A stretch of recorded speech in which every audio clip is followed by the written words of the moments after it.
यानंतर बघूयात मोठ्या बातम्या। लोकसभा निवडणुकीच्या दृष्टीने महाराष्ट्रातील नेत्यांसोबत अमित शहा आणि जे पी नड्डा यांची बैठक। तब्बल 6 तास वेगवेगळ्या राज्यांची बैठक चालली। खुली पत्रकार परिषद घेण्याची हिंमत नार्वेकर शिंदेंनी दाखवावी। विधानसभा अध्यक्षांच्या निकालाविरोधात पत्रकार परिषदेतून करणार पोलखोल। मातोश्री परिसरात शिवसेनेकडून बॅनरबाजी। अयोध्येतलं राम मंदिर तयार झालं। बाळासाहेब ठाकरेंचं स्वप्न साकार झालं। बाळासाहेबांना हीच खरी आदरांजली, बॅनरवर आशय।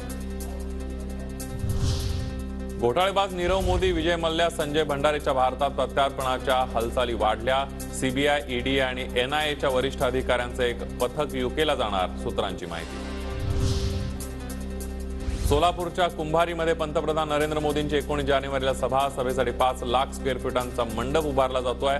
1 लाख कामगार या सभेला उपस्थित राहणार। राम मंदिर लोकार्पणानंतर निवडणुकांच्या दृष्टीने भाजपचा मेगा प्लॅन तयार। भाजप ग्राम परिक्रमा अभियान देशभरामध्ये राबवलं जाणार। देशभरातल्या गावागावात पोहोचण्याचा भाजपचा प्रयत्न। फी भरली नसल्यानं पेपर देत असताना अर्ध्यातून मुलांना बाहेर काढलं। ठाण्याच्या वर्तकनगरमधल्या लिटल फ्लॉवर शाळेतला प्रकार। आक्रमक पालकांचा लिटल फ्लॉवर शाळेबाहेर जोरदार आंदोलन।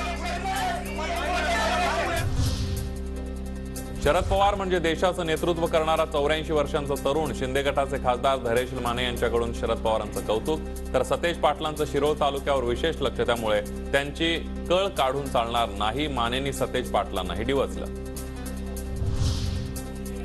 दावोसला स्वतः खर्च करून गेलेल्या व्यक्तींची नावं जाहीर करा, माझं उद्योगमंत्री उदय सामंतांना आव्हान। आदित्य ठाकरेंची ट्विट करत टीका। दौऱ्यावर गेलेल्या शिष्टमंडळातील लोकांच्या जबाबदाऱ्या कोणत्या, असाही सवाल।